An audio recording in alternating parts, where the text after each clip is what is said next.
O distanciamento social imposto pelo coronavírus traz várias reflexões para a sociedade. Com a pandemia, empresas, empregados e autônomos testam o trabalho remoto em larga escala. Eu, por exemplo, estou fazendo esse episódio do programa junto com a repórter Graciele Bittencourt.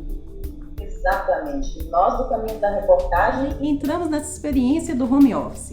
E a gente pediu a pessoas que vivem realidades bem diferentes para enviar vídeos de celular contando como está essa experiência de ficar em casa.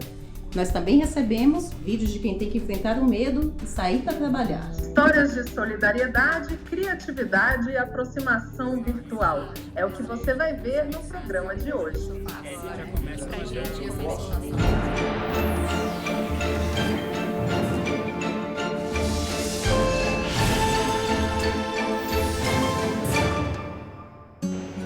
Quem diria que veríamos cenas assim, quando estávamos tão acostumados com o ir e vir, com o mundo sem fronteiras, de viagens e encontros. Mariana e André viviam a experiência de viajar pelo continente americano quando foram surpreendidos pela pandemia do novo coronavírus, que fechou as fronteiras da Guatemala, país onde estavam. A gente entrou na Guatemala no dia 5 de março e passamos por 5 cidades até chegar aqui.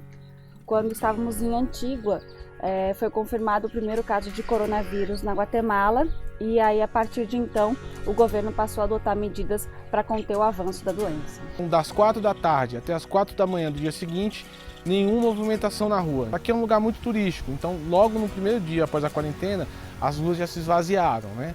E aí isso ficou ruim também para o comércio local. Dias depois, o casal percorreu 80 quilômetros rumo à cidade de Quetzaltenango, a segunda maior da Guatemala. A gente preferiu vir para cá porque é uma cidade um pouco maior e tem mais estrutura. A única forma de vir para cá foi usando um carro privado. Antes de chegar aqui, a gente fez contato com a proprietária do hostel onde a gente está hospedado e ela fez uma série de questionamentos para saber desde quando a gente estava no país, porque ela tinha que preservar a saúde das pessoas que também estão hospedadas aqui. Aqui onde a gente está, as pessoas estão correndo, o trânsito está muito movimentado, porque as pessoas precisam fazer essas compras para voltarem para suas casas até as 4 da tarde. Então, os feirantes e as pessoas, os clientes, alguns estão usando máscara, né, para se prevenir. Aqui na cidade, a gente viu praticamente todas as pessoas usando máscaras e algumas até com luvas. E nos mercados, muitos deles estão exigindo que as pessoas usem a máscara para poder entrar. No momento a gente está numa fila, porque tem uma restrição de quantas pessoas podem estar ali dentro ao mesmo tempo. Então, o que a gente vai fazer é colocar máscara para poder entrar.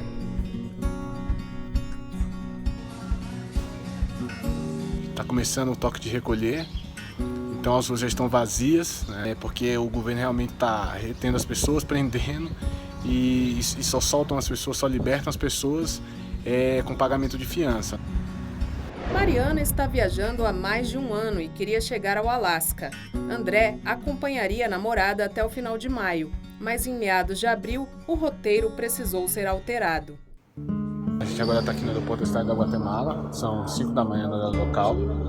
Essa aqui é uma fila do voo humanitário que a Embaixada do Brasil conseguiu. A gente tomou essa decisão porque todas as projeções indicam que essa situação da pandemia ainda vai demorar meses para passar.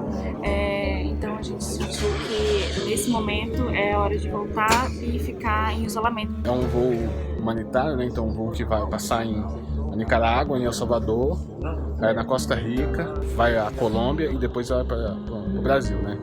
Então vai ser uma viagem longa aí de mais de 20 horas, mas é isso, a decisão é essa e então estamos voltando para o Brasil. Eu recomendo para algumas pessoas fazerem um diário desse acontecimento, porque isso faz parte da viagem deles pelo mundo. Eles vão contar isso para os netos, eles vão contar isso para os filhos. Eu acho que é hora da gente trabalhar muito, não se desesperar, botar tudo que a gente tem de recurso interno. A gente foi acumulando na época da bonança, tudo bem, viajando, e de repente agora é a hora de abrir a mala e falar: o que temos aqui? Eu medito, eu gosto de meditar, eu gosto de fazer exercício, eu gosto de escrever, eu gosto de conversar, e bota isso para funcionar agora. Eu sou Pedro Lobo, do Instituto Mindfulness, e estou aqui falando um pouquinho do projeto que eu comecei agora, nesse período do coronavírus. Eu iniciei pelo meu canal do Instagram, Pedro Lobo Mindful, meditações guiadas todo dia ao 12h15. Feche os seus olhos um instante. Inspira profundo. Expira. Eu mesmo percebi, esses dias eu fui na rua, ao mercado, fui na farmácia, comprar umas coisas para casa, o tamanho do meu medo, a minha insegurança. E isso é um objetivo da meditação e de mindfulness, a gente ter consciência. Eu estava consciente do meu medo, da minha preocupação, mas isso pode ser apenas um passageiro. Isso não precisa dirigir a minha vida, me coordenar. E por que não dividir um pouquinho desse meu conhecimento, desses 22 anos de prática com a meditação, com todo mundo podendo dar um suporte?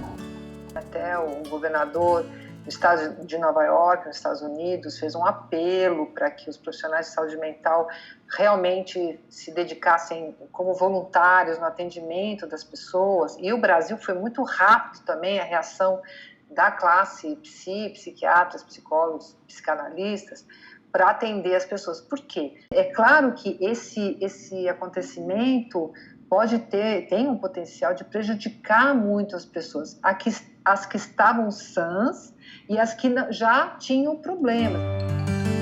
Eu fiquei um pouco angustiada, né? Porque a gente, bem ou mal, a gente pensa, nossa, mas e agora? Quando será que vai acabar isso? O que vai acontecer depois? Mas eu usei algumas estratégias de, por exemplo, não ficar assistindo o jornal todo dia, de filtrar aquilo que eu pegava como informação, né? E uma estratégia de estabelecer a minha rotina como se eu estivesse realmente indo trabalhar na rua. O que acontece com a gente no confinamento? A gente também está caótico. A gente também começa a falar, não, eu posso comer a hora que eu quiser, eu posso dormir a hora que eu quiser, eu posso... Não, precisa botar uma rotina. Não importa se a sua rotina é acordar às 11 horas e dormir 2 da manhã. É uma rotina e naquele período de vigília, você vai ter lá a sua lista de coisas para fazer e tente cumprir. Eu continuei praticando atividade física, estou mantendo ao máximo o horário que eu acordo normalmente, me arrumei, assim, maquiagem, tudo para ir trabalhar, para que a minha mente entendesse que a vida continua. Fazer a meditação, a pausa da meditação, aqueles 10, 15 minutos, trazendo a minha mente para o presente, né? Observando o meu corpo, minha fisiologia, meditando, pensando no planeta, né? Na humanidade, emanando coisas boas, isso virou um ritual. E a meditação me trouxe muito essa presença, sabe? Estar presente para aquilo que eu tenho. Apesar de eu trabalhar com desenvolvimento humano, com programação neurolinguística, com hipnose, com coach, para mim também foi desafiador em alguns momentos, na hora em que veio a notícia, você vai ter que ficar em casa. Então eu adaptei várias coisas. Adaptei a minha forma de atender, eu estou atendendo online, a forma de divulgar o meu conteúdo também online, ela mudou bastante. A tendência crescente do trabalho remoto no mundo é um dos temas de pesquisa do professor Paulo Roberto Feldman, do Departamento de Administração da Universidade de São Paulo. Professor, como a pandemia pode estimular mudanças no mundo do trabalho daqui para frente? É interessante porque a obrigação de que todos permaneçam nas suas casas obrigou a que todo mundo se adaptasse usando as novas tecnologias. É o lado bom disso. Nós perdíamos 2 horas por dia, em média, no trânsito. Não temos mais essa perda. Isso é muito bom, porque podemos usar melhor esse tempo. Há um aumento de produtividade interessante acontecendo em algumas áreas, principalmente na nossa área, que é a área de educação. Os cursos agora eles estão sendo aprimorados. Oi galera, tudo bem? Então, meu nome é Daniela Figueiredo, eu sou moradora aqui do Complexo da Maré, tenho 25 anos, sou estudante de História da UERJ, sou professora de História do pré-vestibular Unifavela, que fica aqui na Maré mesmo, e também do pré-vestibular Morro dos Prazeres. Basicamente, agora, a gente está com uma espécie de EAD, Educação à Distância, do pré-vestibular. Então, a gente vai falar da economia superior, que é uma economia, predominantemente, começa no ar, por volta de na década de 30 do século XVI no Brasil, e vai até no comecinho do século XVIII. Se antes o Unifavela improvisou a sala de aula numa laje da Maré, agora o desafio é driblar os problemas de conexão de internet e manter as aulas por lives nas redes sociais. Quais são as principais dificuldades que vocês estão encontrando? Todo dia tem que comprar uma coisa no mercado, porque meu pai está desempregado e ele às vezes faz alguns bicos, ele tem que sair na rua. E é difícil manter a quarentena passando por precisar de dinheiro. Eu acho que a galera que tem emprego informal que depende não parou, não. Não parou, não. São poucas pessoas assim que eu conheço, pouquíssimas mesmo, que parou, que está em casa efetivamente.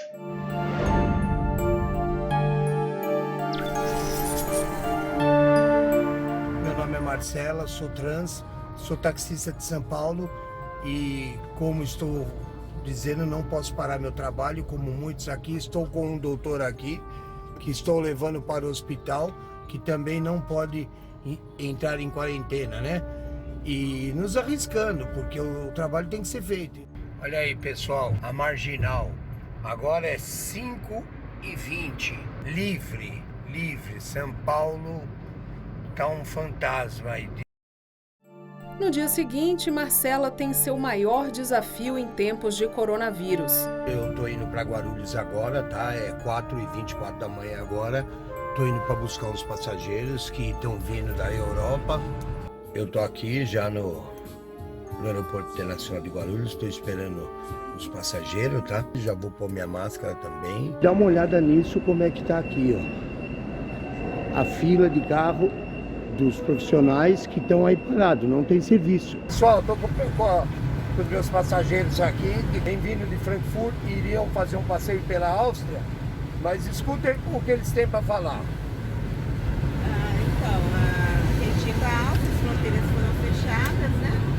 E aconselharam a gente a ficar somente na Alemanha. E conseguimos, graças a Deus, depois de muita tentativa, antecipar nosso retorno para uma semana antes. Eu fiquei com medo, sabe? Mas eu também não podia deixar eles na mão, porque são pessoas que estão comigo no dia a dia, sabe? Eu poderia ter falado para ele assim, olha, pega outro táxi aí. Só que assim, é um cara que eu tô há 22 anos lá, ele tá há 20 comigo. No decorrer dos dias, o medo aumenta e a procura por táxi cai tanto que Marcela decide se confinar em casa também. Eu estou fazendo uma última compra agora, porque eu também vou me tocar dentro de casa. Eu vou ficar uns 15 dias recluso também. Acabei de chegar na minha casa, tá? Na casa que eu moro, mora meu filho e mora minha nora comigo. Eu liguei para os meus amigos que trabalham comigo no Ponto, nós estamos em 10, eu sou fundadora do Ponto, temos 22 anos que estamos lá em Moema. E na verdade, ninguém estava no Ponto, todos eles estão em casa, fazendo a quarentena com medo. Meu filho trabalha no Ceasa, sabe? Lá ele foi hoje trabalhar, o cara falou, ó, não tem serviço, vem amanhã para ver se rola alguma coisa, porque ele também tem as continhas dele para pagar e não rola. São 11h20 da manhã, eu já acabei voltando para casa, saí cedo hoje, mas o serviço já está parado e devido a essa epidemia ficou mais difícil ainda. Eu sou autônomo, ou seja, não tenho registro, não tenho carteira assinada, não tenho contrato. Eu vou cuidar da minha saúde, da minha vida em primeiro, depois a gente resolve das contas, né? Porque em 57 anos de vida eu nunca vi isso na minha vida, nunca pensei que isso podia ter acontecido.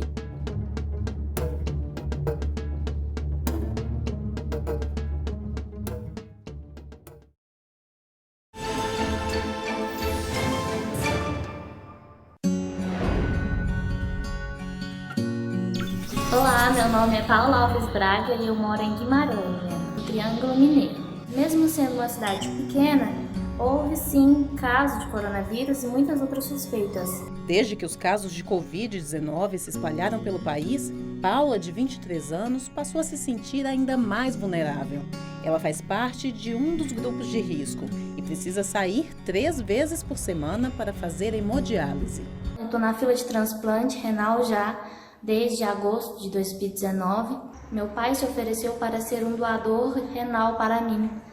E a gente estava fazendo exames, procurando saber se a gente conseguiria fazer esse transplante ainda o mais rápido possível. E por conta da epidemia foi tudo parado. A gente está indo na caminho agora da hemodiálise em Patrocínio. Fica cerca de 20 minutos de nossa cidade. A gente ia numa van que era tipo uma ambulância.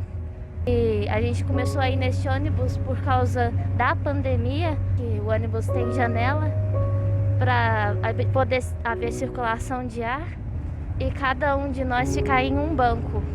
Agora que a gente está aqui na hemodiálise, ligada à máquina, a gente não pode estar retirando a máscara. E aqui eles estão sendo bem rigorosos quanto a isso. E são bastante máquinas, são muitos pacientes e nenhum pode ficar sem a hemodiálise. Eu sempre tive muitos amigos e eu sempre gostei muito de ir na casa deles. E ficar em casa para mim é como se fosse uma prisão. Isso vai passar. A gente já ultrapassou guerras mundiais, a gente já ultrapassou depressão econômica mundial, 1929, a gente já ultrapassou muitos sofrimentos e a gente vai ultrapassar isso sim, e depois vai ter que correr atrás de um monte de perdas, mas também de ganhos, tá? Esse é um dos meus fazeres na quarentena. Eu gosto de cuidar deles, dar banho, dar ração. Às vezes a gente fica preocupado e passar um tempo com o animal tira esse tipo de tensão. Para nossa geração, essa situação de pandemia, de isolamento, é tudo uma novidade, né? Mas a gente está aqui conversando com a arqueóloga Joana Freitas, que está explicando que na história da humanidade isso é mais comum do que a gente imagina, né, Joana? Exatamente. Enquanto humanidade, ciclicamente, este tipo de episódios, de epidemias e de pandemias têm, ao longo dos séculos, assustado e feito parte das vivências do homem. Primeiramente, temos logo no século VI uma epidemia de peste bubónica no Império Bizantino.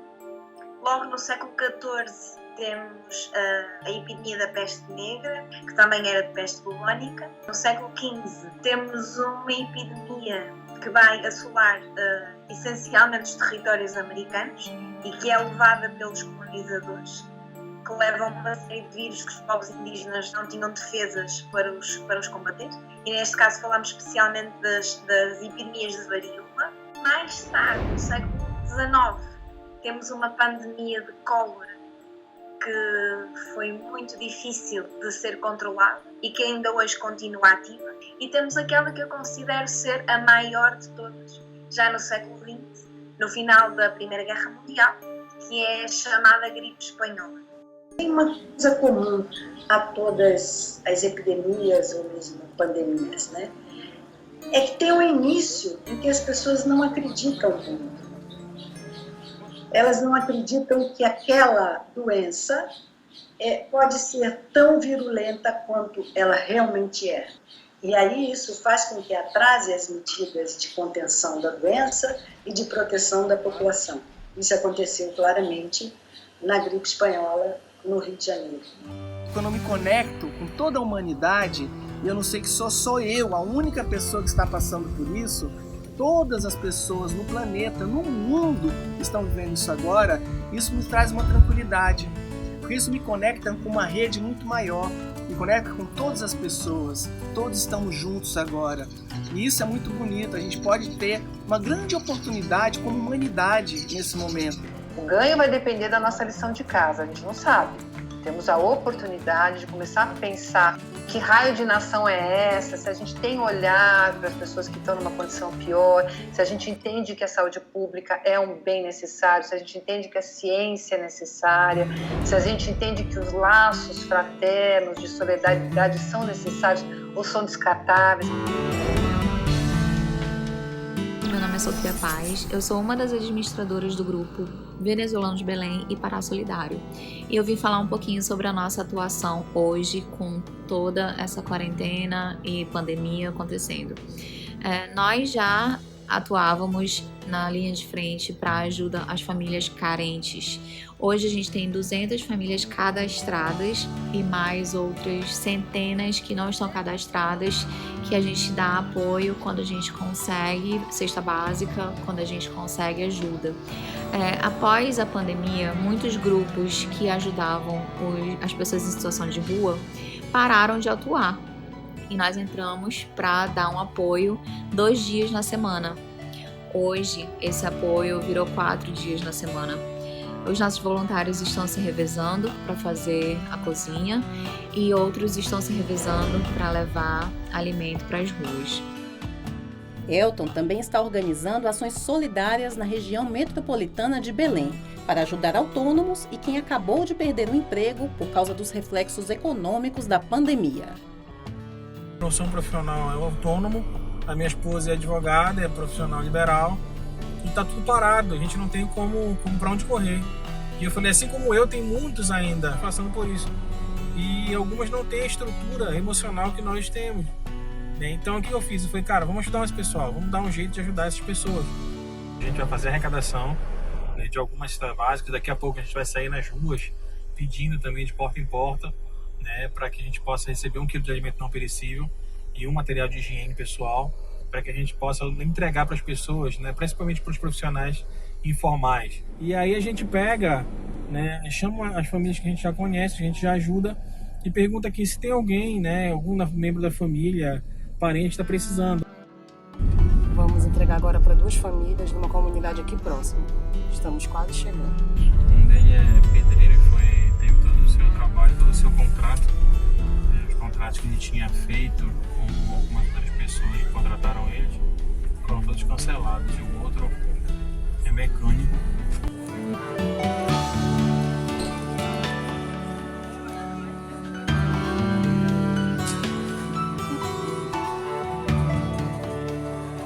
A gente tem, por um lado, um afastamento grande das relações do dia a dia, de trabalho, e, por um outro lado, uma intensificação, uma aproximação excessiva na vida familiar. Então, essa combinação entre falta de um lado e excesso do outro cria dificuldades diferentes.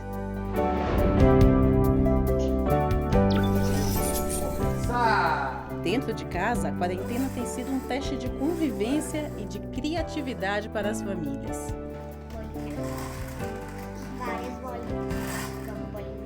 Número 78. Essa aqui é a Catarina, esse aqui é o Arthur e aquele ali é o Cadu. Estamos aqui com essa turminha em Brasília, confinados dentro de casa, arrumando um monte de afazeres para a gente passar o tempo de maneira mais leve, mais agradável.